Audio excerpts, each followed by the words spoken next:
Aujourd'hui, nous sommes là pour parler du problème de tournoi par équipe qui a été proposé lors du concours Junior Polytechnique en 2024.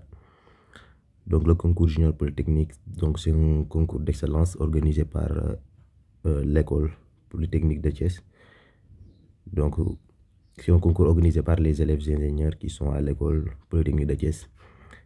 Donc c'est juste un concours d'excellence qui est à l'image du concours général. C'est comme le concours Le Petit Génie organisé par l'Institut Polytechnique de Saint-Louis et les autres olympiades des autres écoles. Donc on vous recommande vraiment de s'intéresser à ces genres de concours parce que ça va vous permettre de réviser en fait beaucoup de notions. Donc on va corriger aujourd'hui la partie 1. Maintenant, dans la prochaine session, nous allons corriger les autres parties. Problème 1, un tournoi par équipe, 17 points. Dans le problème, si E est un événement d'un espace probabilisé, on désigne par P de E la probabilité de E. Donc c'est une simple définition. On pourra librement utiliser le résultat suivant. Si D1 jusqu'à Dk sont des événements 2 à 2 disjoints, alors la probabilité de D1 union, etc. jusqu'à Dk, ce n'est rien d'autre que la somme des probabilités. Ça aussi, c'est un résultat connu. C'est un résultat assez connu des probabilités. Dans la partie 1, un jeu, 2 joueurs. Ambre dispose d'une pièce qui, à chaque lancer, donne pile, avec une probabilité A appartenant à 0,1. Donc, comme vous le savez, la probabilité ne peut pas être inférieure à 0 ni supérieure à 1. Elle donne face avec une probabilité 1 moins A. Parce que la probabilité d'avoir pile et la probabilité d'avoir face sont deux événements donc, qui sont complémentaires. C'est pourquoi la probabilité de l'une, ce n'est rien d'autre que 1 moins la probabilité de l'autre. Quant à lui, Benjamin dispose d'une pièce qui, à chaque lancer, donne pile avec une probabilité B appartenant à 0,1 et donne face avec une probabilité 1 moins B. Il décide de jouer au jeu suivant. Chacun lance sa pièce. Mais non, s'ils obtiennent tous les deux piles ou tous les deux faces, ils relancent chacun leur pièce et continuent ainsi tant qu'ils obtiennent simultanément pile ou simultanément face. Donc j'espère que vous comprenez le jeu. A contrario, il s'arrête dès que l'un obtient pile et l'autre face. Celui qui obtient pile est alors déclaré gagnant. Tous les lancers sont indépendants, n'est-ce pas? Pour tout n supérieur ou égal à 1, on note à n l'événement, Ambre gagne lors du énième lancer. Bn l'événement, Benjamin gagne lors du énième lancer. Et Cn l'événement, chacun des deux joueurs lance au moins n fois sa pièce lors de ce jeu. Maintenant, pour la première question 1a, on pose lambda égale à 1 moins a moins b plus 2ab. Démontrer que la probabilité de C2 est égale à lambda. Donc nous allons d'abord répondre à cette question-là avant de continuer. Ok. Question 1a. Donc, pour l'instant, étudions ce qui se passe au premier lancer. Donc, premier lancer. Nous allons étudier juste ce qui se passe au premier lancer. C'est bon? Maintenant, donc, nous sommes amenés à envisager, par exemple, un univers contenant 4 éventualités. En désignant par le couple AB les résultats des lancers d'Ambre et de Benjamin dans cet ordre. Donc, on a. Donc, je peux me faire ça dans un tableau. Donc, je vais mettre un petit tableau ici. Donc, ici, c'est... on peut avoir donc ici les éventualités, donc les éventuelles possibilités. Je mets ici les possibilités.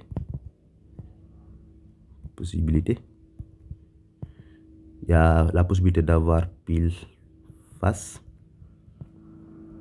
On peut aussi avoir face pile.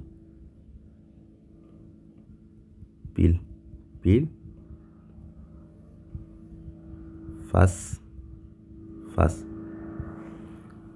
Maintenant, pour chacune des éventuelles possibilités là, chacun présente une conséquence sur le jeu. Donc, quelle est la conséquence de chacun sur le jeu? Si on a pile face, donc cela signifie tout simplement que Ambre gagne. Donc ici, Ambre gagne. Ici, cela signifie que c'est Benjamin qui gagne. Benjamin gagne. Ici, si on a pile, donc le jeu continue. Le jeu continue. Ici aussi, le jeu continue. Si on a le jeu continue. C'est bon. Donc, rappelons que, voilà, rappelons que C2 est l'événement, le jeu continue au-delà du premier lancé. Donc, on a déduit très facilement que la probabilité de C2, ce n'est rien d'autre que A multiplié par B, maintenant plus 1 moins A, multiplié par 1 moins B. Et pourquoi cela? Parce que tout simplement, la probabilité d'avoir ici, donc j'ajoute ici un petit tableau pour donner les probabilités de chacune, mais de chacun des événements. Ici, la probabilité d'avoir pile face, ce n'est rien d'autre que A d'abord, maintenant multiplié par 1 moins B. On est d'accord? Voilà, parce que d'abord, pour avoir pile, c'est face, maintenant pour avoir face, donc c'est 1 moins l'autre, B. Ici, c'est B multiplié par 1 moins A. Ici, c'est A fois B. Et ici, c'est 1 moins A, facteur de 1 moins B. Donc, la probabilité d'avoir C2 pour que le jeu continue au premier lancer, c'est égal à A fois B plus 1 moins A, facteur de 1 moins B. C'est A fois B plus 1 moins A, facteur de 1 moins B. Donc, c'est ces deux-là, quoi. Ça concerne ces deux parties-là. Maintenant, on va réduire cela, on va développer. Donc, on va avoir 1 moins A moins B plus 2 AB. 1 moins A moins B plus 2 AB qui n'est rien d'autre que lambda. Donc, en raison de l'hypothèse d'indépendance des lancers, la probabilité conditionnelle, donc sachant que le lancer numéro n a lieu maintenant et que le jeu continue au-delà est égal à ce nombre lambda. Donc, la probabilité, on note ici un petit P de Cn, ce sont l'événement C, ce n'est rien d'autre que lambda. Et ceci désignant par C l'événement, le jeu continue, quoi. Donc, c'est ça. On a montré ça, la première question. Maintenant, la deuxième question, on nous a dit quoi?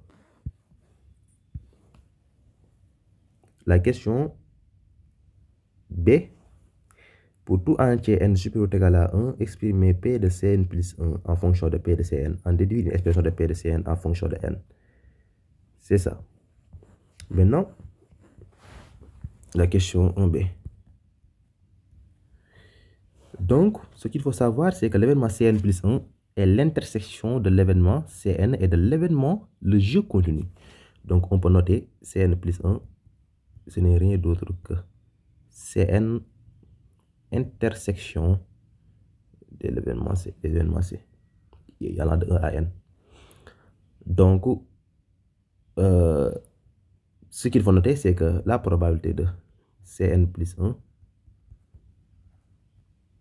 donc, ce n'est rien d'autre que la probabilité de Cn, maintenant multiplié par P sachant Cn de C. Donc, et si on se rappelle de l'hypothèse d'indépendance des lancers que l'on vient d'évoquer, on l'avait évoqué ici. Maintenant, donc, on peut tirer que P de Cn plus 1, ce n'est rien d'autre que la probabilité de Cn, non multiplié par lambda. Or, donc la suite P de Cn est une suite géométrique de premier terme 1 et de raison lambda, facile à vérifier. Donc, écrivons-le ici. Donc, P de Cn n supérieur ou égal à 1. Donc, c'est une suite géométrique. C'est une suite géométrique. Dans le premier terme, donc premier terme 1 est de raison lambda. Donc ce qui me permet de dire que P de Cn ce n'est rien d'autre que lambda à la puissance n-1. Donc je pense que c'est bon. Donc voilà, on peut remplacer maintenant dans l'expression de P de Cn plus 1. On remplace P de Cn par ça. Donc on a lambda à la puissance n-1 multiplié par lambda. Donc c'est lambda à la puissance n. Et c'est ça. Maintenant, cette question-là est répondue en déduire P de Cn en fonction de n. Donc voilà, on a déterminé l'expression de P de Cn en fonction de n. Exprimer P de An en fonction de A, B et P de Cn. On doit exprimer maintenant. C'est la question. Donc voilà, exprimer la question 2A. Voilà, exprimer P de An en fonction de A, B et P de Cn. C'est la question 2A. Voilà, c'est la question 2A. Voilà, maintenant pour cette question-là, donc AN c'était l'intersection de l'événement Cn et de l'événement Hambourg-Gagne lors du lancer, simultané du numéro n. C'est bon, donc on rappelle cela, donc AN. Donc c'est l'intersection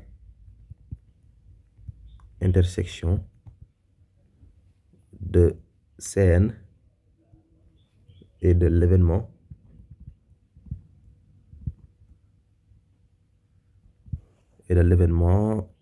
maintenant Hambourg-Gagne lors du lancer simultané, donc c'est simultané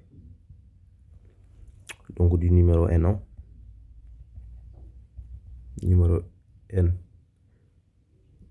Donc c'est bon, donc on peut en déduire que P de An ce n'est rien d'autre que la probabilité de l'événement Cn multiplié par P sachant Cn de An. Donc on a ainsi la probabilité de l'événement An n'est rien d'autre que la probabilité de l'événement Cn multiplié par A multiplié par 1 moins B. Parce que ça, on l'avait déjà établi le tableau. Donc tout se base sur le tableau là. Et si vous vous souvenez bien, l'expression de P de Cn là, on l'avait déjà déterminé. Maintenant, donc, P de An devient tout simplement maintenant lambda à la puissance n-1 multiplié par A multiplié par 1 moins B. C'est ça, voilà. L'autre question nous dit quoi? Donner une expression de Bn en fonction de A, Bn, donc c'est par analogie. C'est juste par analogie maintenant. Donc par analogie,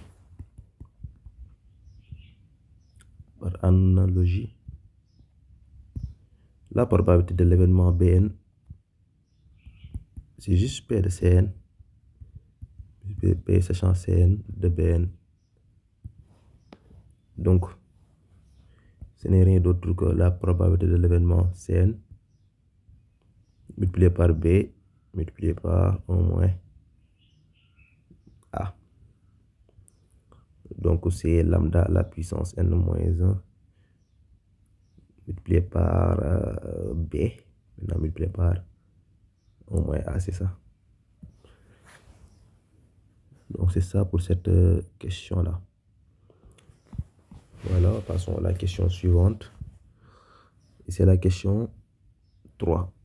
Donc, on note GA, l'événement Ambre est gagnante. GB, l'événement Benjamin est gagnant. Démontrer que lambda est compris entre 0 et 1.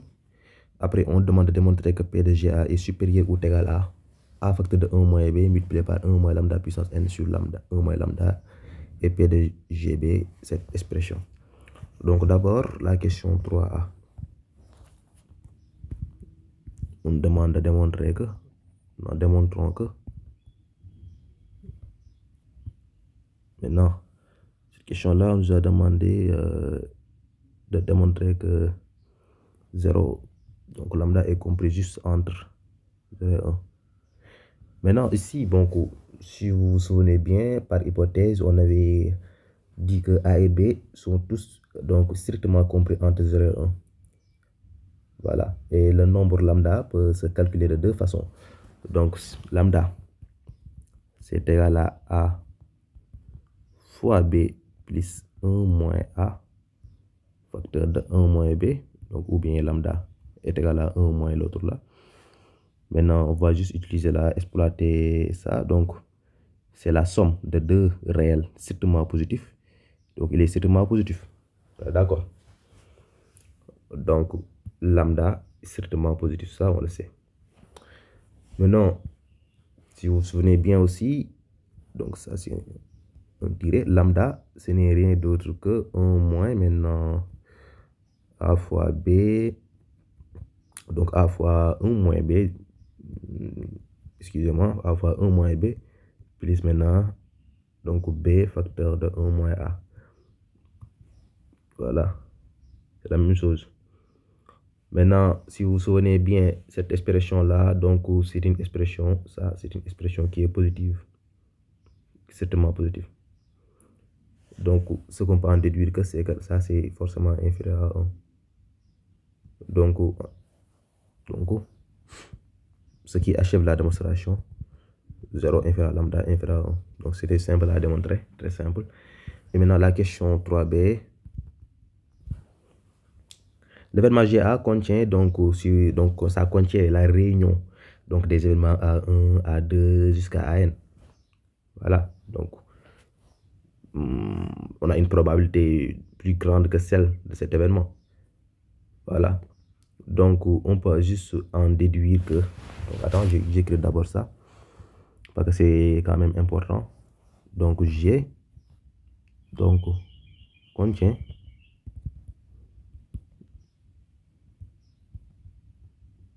la réunion A1, A2, union jusqu'à donc AN. Forcément, donc, et donc, naturellement, donc, a une probabilité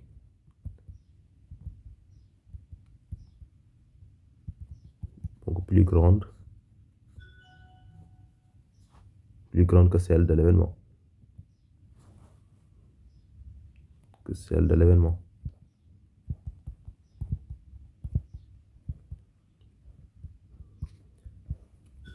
Donc, en effet, donc, par exemple, l'événement dont on parle là, c'est l'événement Ambre gagne avant le lancer numéro N plus 1. Elle peut aussi gagner plus tard. Bon. Mais ces événements étant disjoints, la probabilité de cette réunion est la somme de leur probabilité. On l'avait défini en haut. C'est la raison de cette définition qu'on avait mis en haut. P de D1, union jusqu'à Dn, c'est la somme des probabilités. Si les événements sont disjoints. C'est bon? Voilà, c'est ça. Donc, ce qu'on sait, c'est que les éléments étant disjoints, il faut dire ça. Il faut être quand même rigoureux. Donc, la somme allant de 1 à n de A multiplié par 1 moins B lambda à la puissance n moins 1, ce n'est rien d'autre. Donc, ça, c'est une constante, ça peut sortir. A facteur de 1 moins B.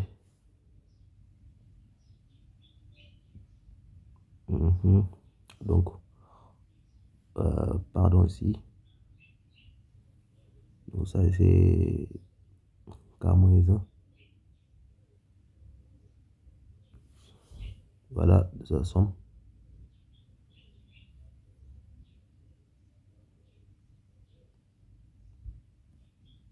K allant de 1 à n des lambda à la puissance.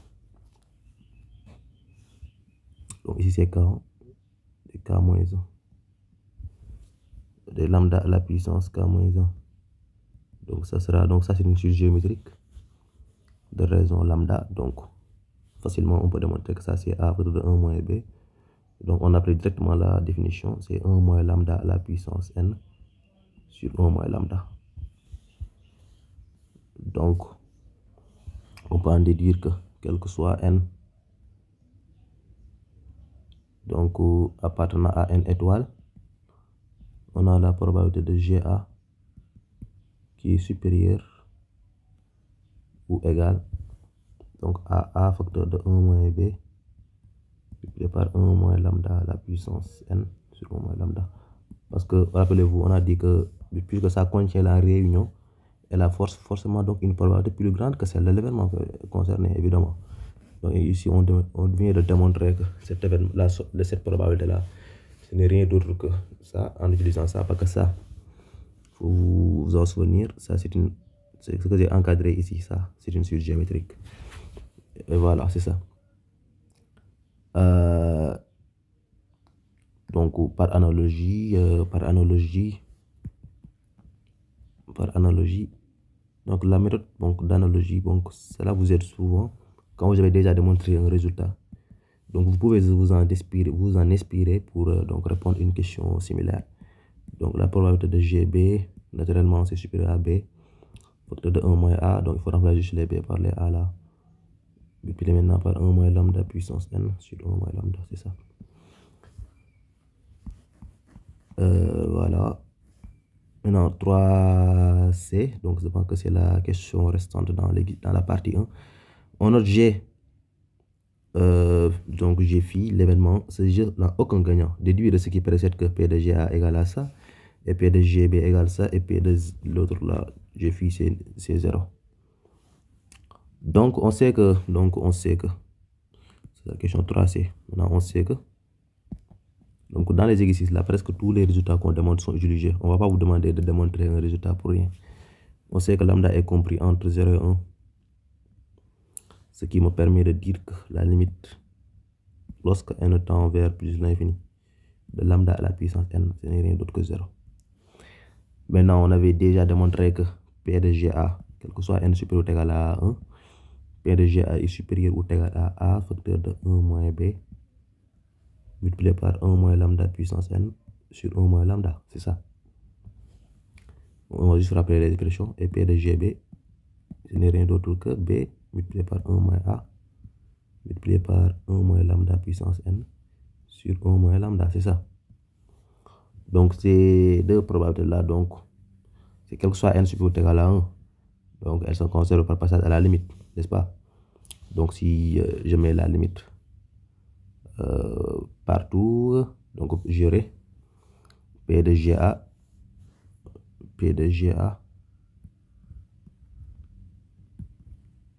supérieur ou égal à A facteur de 1 moins B multiplié par 1 sur 1 moins lambda. Parce que tout simplement, ce terme-là va converger vers 0. Maintenant, lorsque n tend plus l'infini, de même que ce terme-là.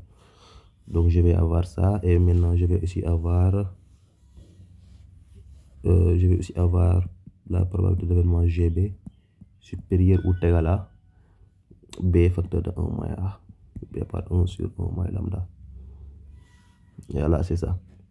Donc, réciproquement, considérons, par exemple, s'ils arrivent à considérer que l'événement l'union des AI, l'événement GA est contenu dans cette réunion-là. Donc, car, par exemple, si on demande de montrer que, par exemple, deux choses A est égal à B, s'ils arrivent à montrer que A est inférieur ou égal à B et que B est inférieur ou égal à A, donc je peux conclure que A est égal à B. Voilà. Maintenant, je vais considérer la réciproque. Considérons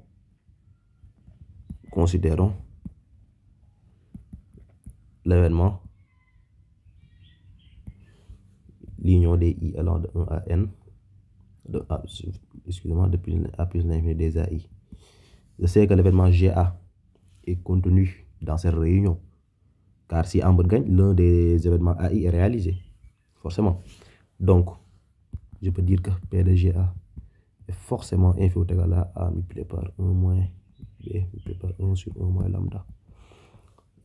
Donc, par conséquent, forcément, je vais déjà démontrer que l'autre là était inférieur.